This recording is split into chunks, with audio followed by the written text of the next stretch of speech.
It's that magic period between winter and spring. So what are we going to talk about today?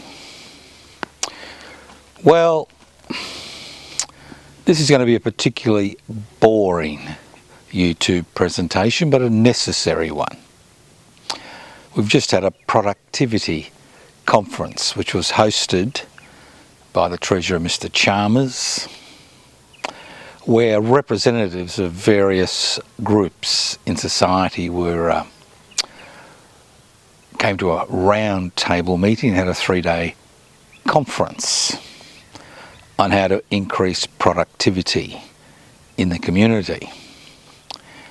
Now, Mr. Chalmers stated at the beginning that he'd like to see increased living standards as the Holy Grail. Well, obviously he missed the point from the very beginning. The most important question in Australia as far as productivity and economics is concerned in 2025 is the increasing gap between the rich and the poor, and the fact that in a country as rich as Australia, a resource-rich country, we have so much poverty and so many private charities raising money to deal with issues which should be dealt with at a government level, especially a government which has got the ability to acquire enough resources and wealth to deal with these never-ending problems, whether it's homelessness, whether it's childhood poverty, or it's the fact that 1/3 of Australians rely on social security benefits to survive, and the list goes on and on. So when we talk about a productivity conference, we are talking about increasing profitability for a shrinking number of Australians. And the problem is, well, when you look at the solutions, which in many cases had been pre-packaged, solutions like deregulation, solutions like decreased corporate tax rates, the list goes on and on. You begin to see that this was a productivity conference which really had very little to do with satisfying the needs of Australians and everything to do with bolstering corporate profitability in order to attract more foreign investment in Australia. But there was one very important issue which was not raised or even discussed, which is central to the productivity paralysis we are facing in Australia in 2025, irrespective of artificial intelligence, irrespective of all the labour-saving devices which have been introduced.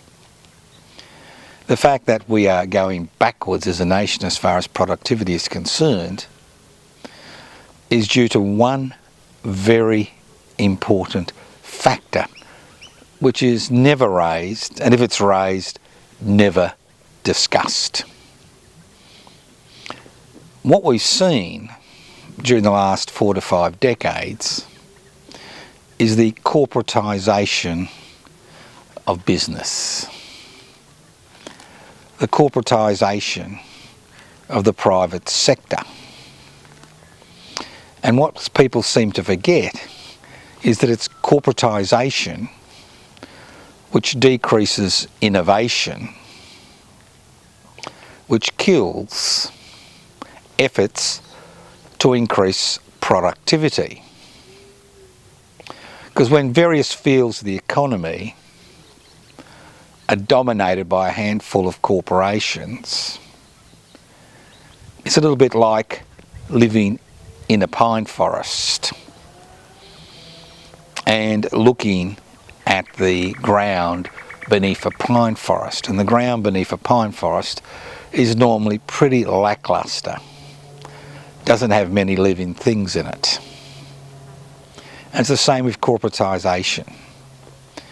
It's a blanket which holds back the nation. It may be good for investors in that particular corporation. It may be good for superannuation funds that have put their money in that particular corporation. But as far as innovation is concerned, innovation and competition is destroyed by corporatisation. And in the unlikely event some innovation gathers momentum, that momentum is rapidly decreased when that particular innovation is taken over by the corporations. Now, you may think I'm exaggerating the hold that corporate Australia has on the economy and how it acts as a drag on the economy and how it has destroyed any chances of increasing profitability in the private sector. Go into any mega metropolis of consumption, temple of consumption, your local mega market, and what you will see is the same corporate brands over and over and over again. Although we like to think that small business is the engine room of society and it employs over 5 million people, the fact is that 90% of small businesses close within 5 years of opening because of unfair competition with the private sector. In many regards, the only way that small business can survive is by fiddling the books, not paying superannuation, paying cash in hand, not paying taxes. But eventually, all these strategies lead to potential bankruptcy because you cannot compete on a playing field that is unlevel. It's a little bit like playing an AFL game with 18 members on one side and 6 on the other, or a soccer game with 11 members on one side and 3 on the other. There is no way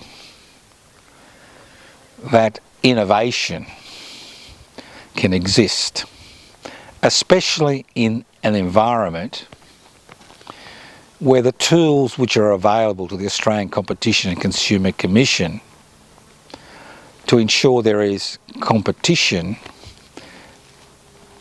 are almost non-existent.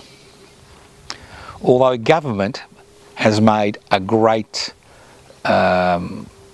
thing of the fact that there are organisations which keep a tab on corporations, the fact is that Royal Commission after Royal Commission after Royal Commission, we have seen the corporate sector get away with blue murder. For example, the Royal Commission to the aged care sector, which is dominated by a handful of corporations, claimed the sector was not fit for humanity. We now see the shenanigans that are going on in the early childhood development sector. And once again, what is happening, the blame can be laid at the feet of the corporate sector, where we have a limited number of corporations who've got a super highway to the Treasury, which dominate the early childhood development sector, whose major financial contributor is the federal government. It's impossible to compete in such an environment. It's impossible to attract investment in such an environment. I'll give you an example. There are 3 major supermarket chains in this country: Woolworths, Coles and Aldi. A 4th supermarket chain, a large German chain, had appointed a CEO and was about to invest in the country. But after looking at the numbers and looking at that Aldi's taken them 20 years to secure 12.5% of the market, they decided it wasn't profitable. And that's the underlying problem as far as productivity is concerned. In a capitalist society which is based on private investment for private profit, if there is no potential profitability because of unfair competition, because of a lack of a level playing field, then you will not have increased productivity. It is not in the interests of those corporations that now dominate the marketplace, whether it's health, whether it's early childhood development, whether it's the aged care sector, whether it's groceries, whether it's pharmaceutical, whether it's merchandise, whether it's clothing, pharmaceuticals, and the list goes on and on.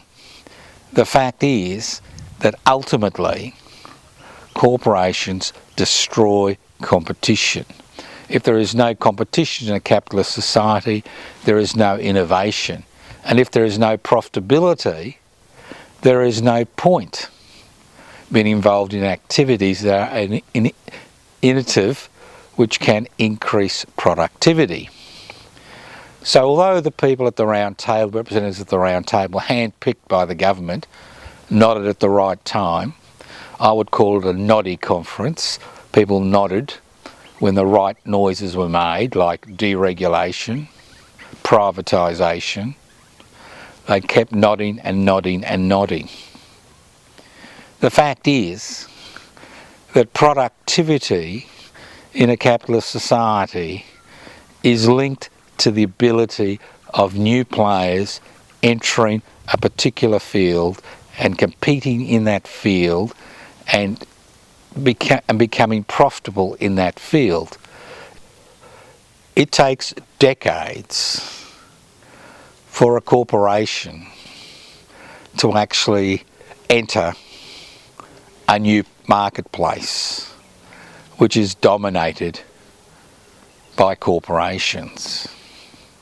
It's impossible for small players to compete in such an environment, especially when government regulation is all about protecting the corporate sector. It's all about not standing in the way of corporate profitability. We are now suffering regarding productivity and regarding choice in many regards because of the corporatisation of every aspect of our everyday lives. Entertainment, health, early childhood development, private school sector, and the list goes on and on and on. And a productivity conference which didn't look at this particular central issue as far as the economy is concerned is a total waste of time. You can actually make cosmetic changes, but unless those changes profit the small business sector, micro business, small business, the entrepreneur, then nothing will change. The way forward is to break down the control that the corporate sector now exercises over so many aspects of our everyday existence. This means local regulation in terms of preventing corporations setting up near strip shopping centres. It's about allowing the community sector to become involved and giving them a hand up in terms of becoming involved in caregiving, especially the early childhood sector.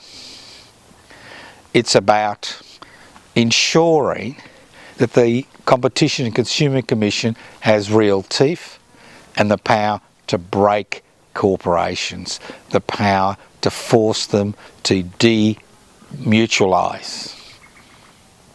While we continue to have every sector of the economy dominated by the corporate sector, we will continue to have issues regarding productivity, irrespective of any innovations that AI can bring to the table. The fact is, corporations have no interest in their employees. They have no interest in society as a whole.